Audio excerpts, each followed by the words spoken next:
This is a easy to read passage on the duties of a history writer. The writer of history, I believe, has a number of duties vis-a-vis the reader if he wants to keep him reading. The first is to distill. So basically, it's on duties of a writer of history. A number of duties. The first is to distill. He must do the preliminary work for the reader, assemble the information, make sense of it, select the essential, discard the irrelevant, above all, discard the irrelevant. So he has a lot of things to do. But in all this, assemble information, make sense of it, select the essential part, discard the irrelevant is the most important part, and put the rest together so that it forms a developing dramatic narrative. Narrative, which has been said, is the lifeblood of history. Narrative, telling a tale, is the lifeblood of history. That's the most important aspect of history. To offer a mass of undigested facts, of names not identified, places not located, is of no use to the reader and is simple laziness on the part of the author, or pedantry to show how much he has read. To discard the unnecessary. So the key to writing history is the narrative. That's the lifeblood of history. And the writer of history has to be good at not just assimilating information but also discarding irrelevant information. To discard the unnecessary requires courage and requires extra work, as exemplified by Pascal's effort to explain an idea to a friend in a letter which rambled on for pages and ended. So Pascal wrote a letter to explain an idea to a friend, and what did he do?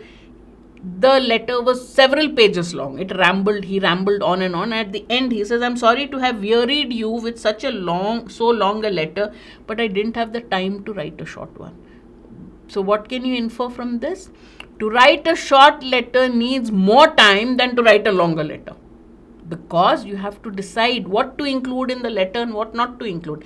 Rambling, just putting your thoughts as they come in a letter is easy, but to select the important parts and to discard the irrelevant is what takes more time. The historian is continually being beguiled, means deceived, down fascinating byways and sidetracks. But the art of writing, the test of an artist, is to resist the beguilement and cleave to the subject. So constantly you are being confronted by a lot of facts which try to sidetrack you from the main point. And the key to the art of writing is to stick to your subject and ignore all those beguilements, as he puts it. Should the historian be an artist? The author is asking a question. Certainly. A conscious art should be part of his equipment. A conscious art, the art of writing, should be part of his equipment. Macaulay describes him as half poet, half philosopher. Macaulay describes a historian as half poet, half philosopher. I do not aspire to either of these heights. The author says, I don't want to be called a poet or a philosopher. I'm not aspiring to be either of them. I think of myself as a storyteller, a narrator who deals in in true stories and not fiction. So how does the author view himself? Obviously, we can infer the author is a writer of history. He's a storyteller. What kind of stories does he tell? True stories, not fiction. That's the important part of the passage. The distinction is not one of relative value. It is simply that history interests me more than fiction. He says, I'm not saying that fiction is not valuable. It's not a question of the relative value of history to fiction. He says, I am interested. History interests me more than fiction. I agree with Van Ranke, the great 19th century German historian, who said that when he compared the portrait of Louis XI in Scott's Quentin Durward with the portrait of the same king in the memoirs of Philip Comines, Louis's minister, he found the truth more interesting and beautiful than the romance. So he is showing two things. One is the portrait, the portrait with the portrait of the same king. Two versions he takes, and he says he was more fascinated by the history, the truth, more than the romance. What is the historian's task? To find out, and then the whole lot is in German. We'll go to the English part. Find out what really happened, or literally how it really was. His goal is one that will remain forever just beyond our grasp for reasons I explained in a note on sources in the Guns of August, a paragraph that no one ever reads but I think is the best thing in the book.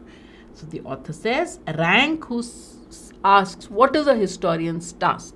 According to Rank, the historian's task is to find out what really happened and how it really was.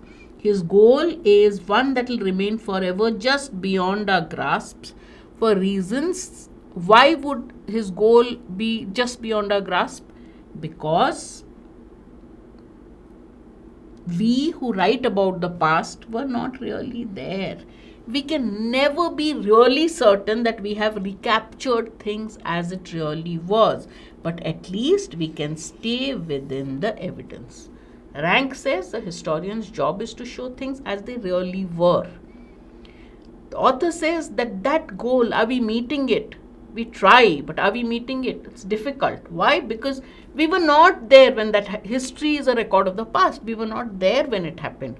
So our best effort is to stay as close as we can within the evidence. We have evidence of what happened and we should stick to it as far as we can without, bringing in irrelevant stuff. I do not invent anything, even the weather. This is, as a historian, I don't invent anything. One of my readers told me he particularly liked a passage. So author has written a book called The Guns of August. And he says one of my readers told me he particularly liked a passage in The Guns of August which tells how the British army landed in France and how on that afternoon there was a sound of summer thunder in the air and the sun went down in a blood red glow. He thought it was an artistic touch of doom, but the fact is it was true.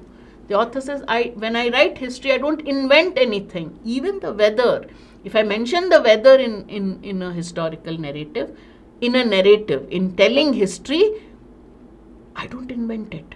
So a reader had once commented to him that I loved this expression you gave about the summer thunder in the air and sun going down. It's an artistic touch of doom. The author says that was a fact. That's what happened according to the evidence, and he just mentioned it. Which of the following can be inferred about the description sound of summer thunder in the air and the sun went down in a blood red glow? The writer has used a bit of artistic license when writing this part. This is what the reader thought, but that is not what the passage mentions. It is known for sure that this is what happened that day. We can never be sure about history. We were not there. We only stick to the evidence of what has been mentioned, what we have with us on what happened in the past. What is described is according to source and evidence. So the history writer uses source and evidence to state it. He cannot tell you it is definitely what happened that day. According to the source and evidence, this is what happened, and he will only tell you that. So it is described according to source and evidence.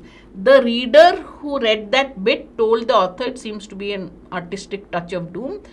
The author says, no, it is exactly what happened because I used that. It's a fact. He doesn't say exactly what happened. It's a fact.